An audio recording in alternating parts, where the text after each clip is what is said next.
them the equivalent of the poets today? The shamans. The shaman is the person who has, in his late childhood, early youth, could be male or female, had an overwhelming psychological experience that turns them totally inward. The whole unconscious has opened up and they've fallen into it. And it's been described many, many times, and it occurs all the way from Siberia right through the Americas down to Tierra del Fuego. It's a kind of schizophrenic crack-up, the shaman experience. What kind of experience?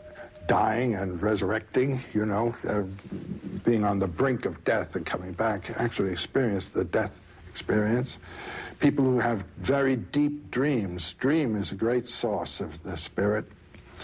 And then people who in the woods have had mystical encounters. Well, let me try to be specific about it. The shaman becomes some person in a society who is drawn by experience from the normal world into the world of the gifted. That's right. Most of us think of shaman as a magician, but they play a much more important role than simply being a Oh, no, they play trickster. the role that the priesthood plays in our society. These are the first priests? Well, there's a major difference, as I see it, between a shaman and a priest. A priest is a functionary of a social sort.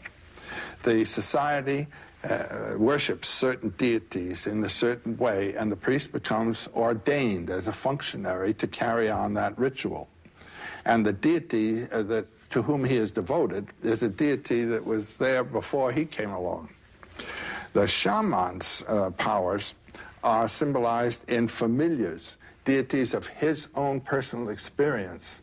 And his authority comes out of a psychological experience, not a social ordination. Do you understand what I mean? And the one who had this psychological experience, this traumatic experience, this ecstasy, would become the interpreter for others of things not seen? He would become the interpreters of a heritage of mythological life, you might say, yes. And ecstasy was a part of it very often in the shamanic experience. It is ecstasy. The trance dance, for example.